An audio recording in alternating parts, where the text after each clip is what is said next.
All right. We are talking today with John Cameron, who has been doing weather in Texoma since 1999. Is that correct?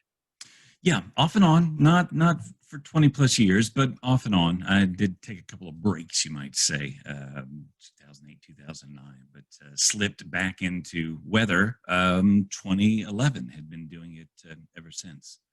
Now, that whenever you've been doing weather around that time, was that around the time of the drought? Yes, as a matter of fact, the drought was at its worst in 2011. I think we, James, I think we landed less than a foot of rain that year. And Wichita Falls averages just under 30 inches, about 29 inches. Um, it just so happens, and I won't take credit, but it just so happens that about the time I slipped back into the Weather Center late in 2011, it began to rain again, September, October, and things just got better since then. Yeah. You know, what's funny is whenever the rain finally came, it had been so long without rain that me and the kids went out to Lake Wichita, and I'd realized they'd never seen water in there. We'd Yeah. been up and down that path, but every time they had seen it, just been some drained piece of land Yes. to them. They didn't know it was a Yes. lake. You could literally walk across it. Absolutely. Yeah. Yeah. So And, people would call the TV station and say, John, how long is it going to take to get out of this drought to make things right again? And my common response was, well, it will take just as long to get out as it did to get into a very serious situation. And then spring of 2015 comes around, yeah. and James, we quite literally undo the drought over the span of 5 weeks. Wow. I don't know if you remember May of 2015. Anyone who was involved with weather or the forecasting of weather um, does, because I think over through the month, that entire month of 2015, May, that is, we got about 25 inches of rain. And if you looked at the level gauge chart, if you will, for Lake Arrowhead, it literally went up like a spike and went back to almost its normal reservoir level just over a matter of days. It was absolutely stunning. Have we seen anything drought like since, or has it just been steady rain since, or has it been at least enough throughout the year to keep us afloat? You know, as someone who's as someone who's been keeping an eye on the weather for 20 years, I am convinced that North Texas weather basically is drought interrupted by occasional flash flooding. It's never normal. You never have a truly normal year. It's always very dry spells, and you need only ask a farmer or a rancher. They are the weather experts here. Yeah. And it's really just dry spells, and then a week or a few days will come along and it will rain and rain like biblically, and then things are suddenly green again. So is that the normal? Because I was born and raised in Wichita Falls, and I am not a fan of the weather. I've never, we get, and I make my kids and everyone else, and I tell the town, these are the 2 to 3 weeks that we get before summer and before winter that are decent at best. Go Yes, outside and enjoy them, because you're not going to be able to enjoy any other weather. that's It's absolutely right. extremely hot during the summer. Um, Yeah. is that just how weather is around here? Explain a little bit to us, because you know the region. That's the reason why I Mhm. wanted to talk to you. You know Texoma weather, and how is it that we get this type of weather? Yeah, I think that Texoma is probably one of the hottest places. I got to say this right, east of the Rockies. I mean, obviously, we're not going to compete with Arizona and Southern California and Nevada, those historically hot places. But it's just the combination of elevation and latitude. And you'll notice that right when we chop out wheat when do we chop out wheat? In June? It seems like that's really when it starts getting hot. The ground has a reflective quality to it. It reflects that sunlight, and I think when we chop out wheat and the surface kind of loses that reflectivity. Now, granted, I have to consider that length of days and the amount of available sunlight, it certainly contributes. And, we have the most daylight, we have the most sunlight available to us in June and July. But man, yeah, gosh, by the time we get to this time of the year, me, and I'm sure everyone else is just absolutely worn out with this heat. Someone like me who's trying to stay on a bicycle when I can, if I don't start my bike ride at 7:30 in the morning, I'm going to be absolutely miserable by the time 9 o'clock rolls around, trying to get in some exercise. So yeah, these I think I want to say that the record high for the state of Texas was set in Seymour. There are a lot of Texas cities that will claim that they were the hottest spot, but I think it was during the mid 1930s, Seymour made it to 120 degrees. And goodness gracious, we don't want any part of that. No. So you are from Lawton. Is that what you're originally from? Yeah, born in Topeka, Kansas, but have little memory of Kansas. My father was transferred to the Goodyear plant in Lawton in 1979 when I was 6.5 years old. So yeah, grew up in Lawton and didn't leave Lawton until I joined the Navy in the early 90s. And you were gone overseas, or where did that lead you to? I was one of those weird cats who, despite being a junior enlisted person, it's almost embarrassing to say, being in the Navy, but I never went to sea. I got what they call the final shore billet in my training school. So I did a short little spell in Mississippi, then got orders to Jacksonville, Florida. Could have been worse. So I went from, compare and contrast Lawton, Oklahoma with Jacksonville, Florida. And it was in Jacksonville that I got out of the Navy in 1995 and came back to cohabitate with my then girlfriend, who was going to graduate school at OU.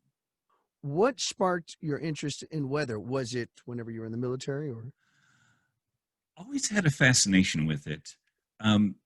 My family, before I was born, lived in Topeka, Kansas. There was a really bad tornado in Topeka, Kansas, in 1966, June of 66. And that made a huge impact on my mother and my brother. No harm was done, but it really just scared them. So I think my mother kind of modeled that fear of weather to me. She was always kind of anxious anytime it would get stormy. And also, this is kind of interesting. My initial interest in being a weather guy was not just the weather. I was always fascinated with maps. When my friends were reading books and getting smart, I was flipping through road atlases. I loved geography. I loved to look at maps of the United States and maps of Texas and Oklahoma. So when I would see the weather, I grew up in a household where parents sat down and watched the news every 6 in the evening. And not only did I see weather, but I saw these big, beautiful maps. And it appeared like these guys were standing in front of these amazing maps and then watching the radar sweep around. It was just an instant connection for me. And I'll be honest with you, James, because of some challenges I have as a person who just can't wrap my brain around some mathematics concepts, I never imagined that I would ever do weather on television, simply because, you had to tick certain boxes. You had to have a certain aptitude for mathematics and physics and stuff like that. So while weather was not my job in the Navy, I did kind of hang around what they call aerographers, which are naval forecasters. And I learned how they did their job, and I eventually took the test to become an aerographer, passed the test, and was even eligible for a promotion within the field that I wasn't even actually working in. Um, Long story short, by the time I get to Wichita Falls and eventually get involved in Channel 6, the chief meteorologist, the chief meteorologist at the time, um, recognizes that perhaps there is something there. There's something I can build on as far as my knowledge of weather and my ability to communicate it. And if it honestly, James, if it hadn't been for that person, Tom Charles, chances are I may have never done television weather, because he gave me an opportunity few people would have. Because, you know, if you didn't have the college education or if you weren't a degree meteorologist, that was a deal breaker. So honestly, if it hadn't been for Tom Charles, who just happened to be the chief at Channel 6 at the time, after spending, 3 decades at Channel 7, I was given an opportunity most people wouldn't have been given. Well, I completely understand the maps and kind of looking at the geography and kind of understanding how weather changes and develops depending on where you are. And I'll be completely honest with you, my fascination for that is because of you. Now, I remember one time on Facebook, you had posted something that I bring up in conversations all the time, which was the map of Oklahoma and Texas. And what you were doing was you were studying histories of tornadoes, their paths, and where they've been. And you wanted to focus on towns like Moore, Right. Oklahoma, who I remember at a certain point of time, they were in the news like every year. What Yeah, was it they about that area that creates that? And it's always there, like it's always in Moore, Oklahoma, because it looked like, just like a scratch cat clawed at it because of yeah. the where it was.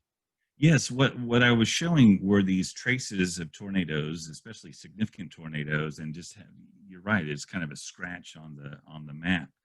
And granted, Texas, Oklahoma are hot spots for tornadoes. The ingredients are often here for um, the recipe for tornadoes, not only in the spring but often in the fall.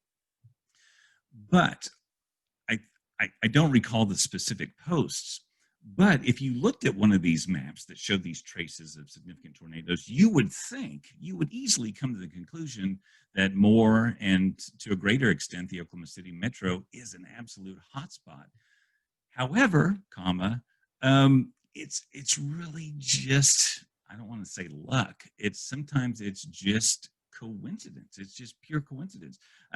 Honestly, James, if we were here in 1985, Wichita Falls probably would have had the same reputation, because by the time we get to April 10, 79, that's the third significant tornado to impact the city over the span of 21 years. And it's been, 40 plus since 1979, and we haven't had a super high impact tornado. So it's really just, it's really just kind of a run of bad luck. Well, you had mentioned the 79 tornado. Now, I don't know if you remember that or if it had effect on you all the way in Lawton, but growing up in Wichita Falls, the funny thing is I can't really recall tornadoes because it was 79. I don't recall that. But Yeah. people my age remember the fear from their parents. Yes. And that equaled fear for me. So I had a fear of the weather. As a matter of fact, my first solo album was Lullaby for the Rapture. That was all about the weather. It was created because we were going through a drought, and I'd heard some talks around town about the end of the world, even though other parts of the world Yeah. were getting rain. Did that fear, was that ever in Lawton? Did you ever experience that growing up, or? Especially in the last 10 years of my doing weather on television, it was pretty common for parents, especially young parents of children under age 10, to reach out to me and offer advice to kids who were just flat out scared of the weather. One of the worst case scenarios is there was a young boy I believe he lived in Wichita Falls, or maybe Archer City, and he would refuse to go to the state of Oklahoma because he was convinced through either social media or television that Oklahoma is where all the really bad tornadoes happen. And I was heartbroken. But what I've come to find is that when there are children in the household who are upset by the weather, that fear, that anxiety is being modeled by parents. No fault to them. But what I often do is I will encourage, and this is tough, but I encourage, if there is stormy weather, not life-threatening weather, but stormy weather where it sounds bad outside, I would often encourage parents to take the kids outside and realize that maybe it's not as bad as it sounds, because wind tends to sound often worse than it is. Obviously, a tornado is an exception, but it takes just a 30-40 mile per hour wind to make it sound like all hell's breaking loose outside. And I often encourage folks to just go out and see it and experience the weather, because sometimes if we're getting everything we know about the weather from television, social media, or any type of media, it can be sensationalized and perhaps overblown to some degree. So I say, man, just go out and look at it. Yeah, realize that you're watching the highlights of the storm. They're not just going to show you the boring. There was a frog that sat on a curb for about 2 hours. They're not going to show you the boring parts. They're going to show you all the crazy lawn chairs flying, trampolines flipping. And storm. One thing I always stood firm on as a weather communicator is I would never let anyone tell me that I had to bring some kind of added sensation to what our experience as North Texans was going to be. We as Texans and Oklahomans have been surviving thunderstorms for at least 100 years, hundreds of years. And now, granted, we have amazing technology available to us that keeps us ahead of the storm and out of harm's way. But, sometimes we have this natural, we hear thunder or we see dark skies or we hear the wind picking up. There's a natural inclination to wonder, what the problem is, and B, take shelter. Fear is a great motivation, but we shouldn't be needlessly fearful of the weather just based on what we're getting from social media, television, whatever the case may be. A problem we have had as professional broadcast meteorologists, and this has been a very serious problem. Facebook tends to be the biggest problem, but we have what they have deemed social meteorologists. These are people who are probably in their mom's basement that have nothing better to do than to, they position and present themselves as experts, and they'll try to sensationalize. They may not know anything really about the weather except where to find kind of scary imagery or scary forecast data or something like that, and post it claiming to be an expert and making people super fearful.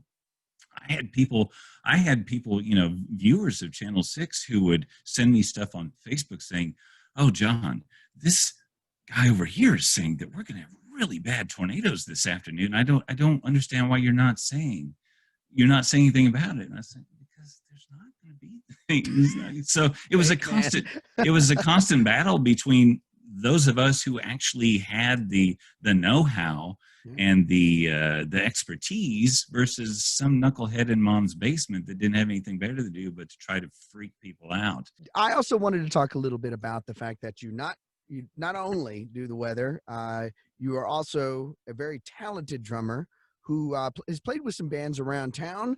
When did you first get going in drums? Okay, so I got my first drum kit when I was 14th. It was supposed to be for my 14th birthday, but me and my parents didn't realize how long it took to get a kit once it was ordered. So while I turned 14 in July of some year, I didn't get my kit, my Ledwood kit, until late that summer. And so it was from that point forward that everyone in my family began going deaf. And it's just okay. let me put it this way: as someone who has tried to mess around playing guitar, and I've got a guitar right next to me, I've got a banjo over there.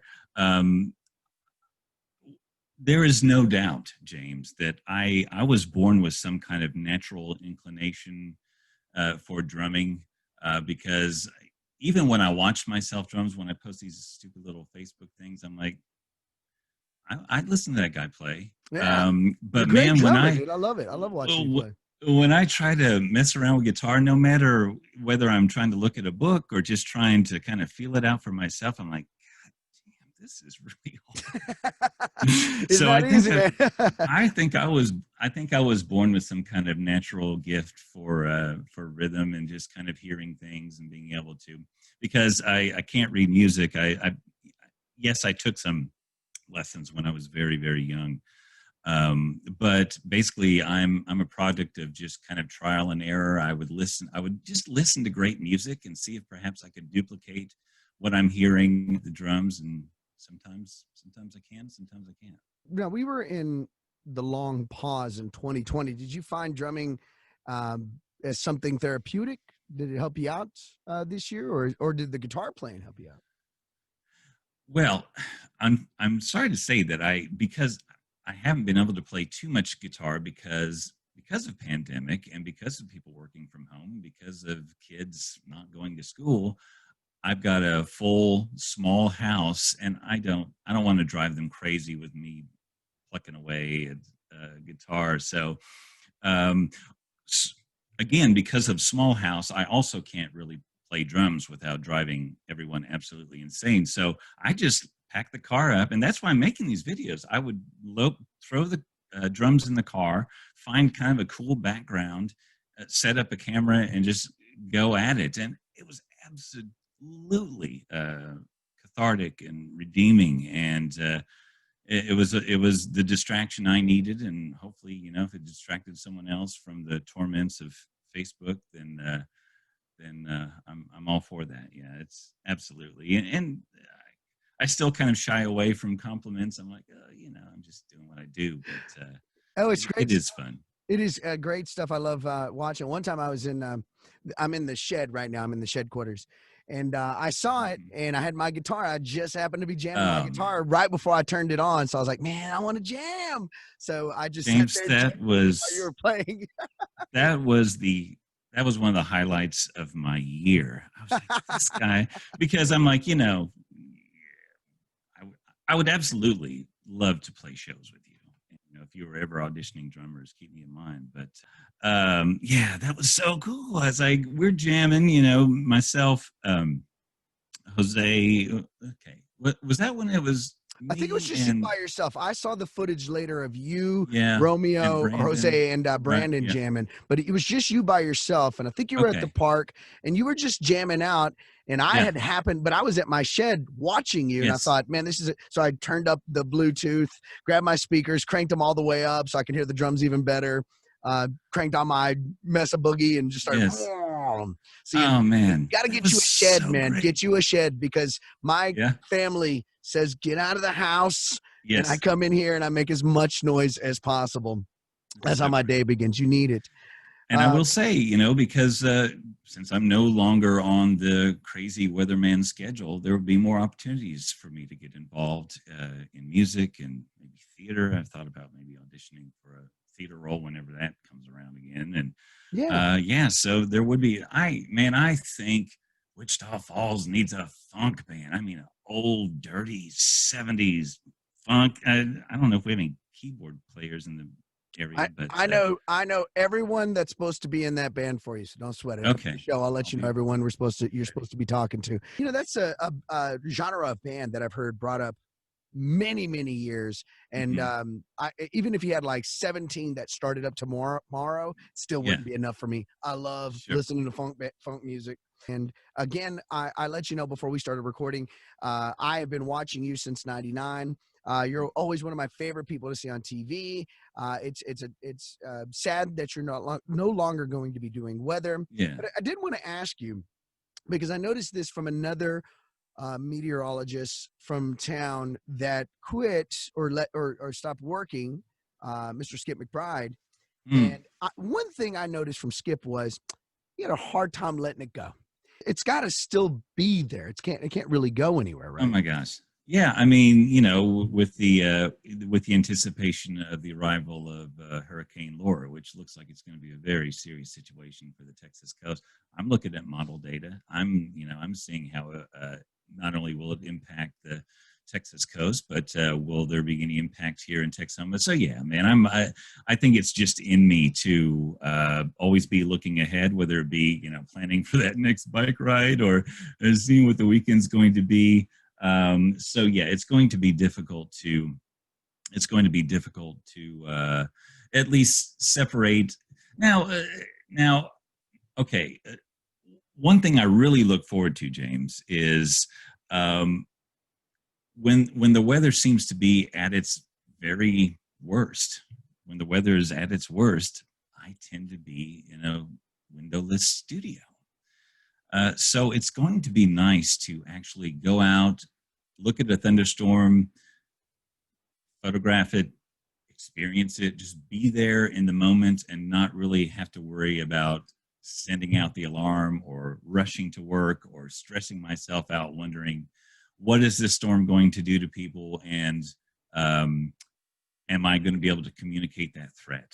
That's very stressful, it's very demanding, and it's a 24/7 deal. So it will be nice to be able to kind of fall back in love with the weather. If I see a bad storm on my phone app, my radar app, I could get in my car and actually go look at it. Yeah. Instead of rushing to the studio and just making sure that I don't jumble my words when I'm trying to talk about threatening weather. Not that I'm going to be negligent and say, "Oh, hey, there's a tornado. I don't need to tell anyone." But John, what's the scoop? Looks like a tornado. Is it? this, this job, it had an impact on me, and I've lost a lot of sleep over the years. But it also had an impact on my family. When in that 8-year span, when I was doing morning weather for Channel 6 from 2011 to just this past spring, James, my alarm went off at 1:10. And I was at the station at 2 o'clock. And my wife is an educator. She has a normal work schedule, but she couldn't sleep through me, taking a shower at 1:30 in the morning. Yeah. So it did have a resonating impact on my family. My suddenly my children are 22 and 18, and I'm like, I missed a little bit of that childhood because I was, at work watching the weather. Now, believe me, I'm not going to sit here and say that this it was a bad job and I hated every moment. That's far from the case. In fact, it's going to be. I'm still kind of licking my wounds. It's going to be difficult to again um, get over it. But it will be nice to kind of fall back in love with what used to be a source of stress, and that was just Texas and Oklahoma weather. Because Mm-hmm. I have to do weather for radio. Yes. I don't do anywhere near as much work as you, so I don't want to claim it. But whenever there's bad weather, there was a time where you have to just kind of look at the kids and say, "All right, y'all stay Yep. here and be safe. I'm Right. going to go out in this." Again, I don't do anywhere near as much work as you. As a matter of fact, I'm the dude that's watching you going, John says it's getting crazy out there. So I'm just relaying stuff. I'm not Yes. really doing anything. So I want to say thank you first and foremost from me and from the community for Oh. serving our community the way you do. Whenever you report weather the way you do, you don't hype it up, you just give weather the way it is. It's greatly appreciated by people like me. Um, Keyword was always calm. John, you're always so calm. Not indifferent, but calm. And I think that just comes with understanding, not being knee jerk, and understanding that if I show any anxiety or fear, that's not a good message. That's not a good message to people relying on us to uh, just tell them what's happening, where there may be a threat, and what to do. Yeah. So I I feel that if there's one thing I've done, it's that. Yeah, staying calm, because if you were constantly freaking out over the weather, it'd be hard to take you seriously after a while. Let me just say this. If I was to look on TV and see you with your like sleeves all rolled up with sweat pouring down your face, I'd be like, dude, something is wrong. Yes. All I can say is it's about to go down. Oh man, I've been talking with John Cameron, who has again served this community with weather for almost over 20 years now. Man, thank you so much for joining us on the podcast today. Wish you nothing but the best, buddy. It's always a pleasure, James.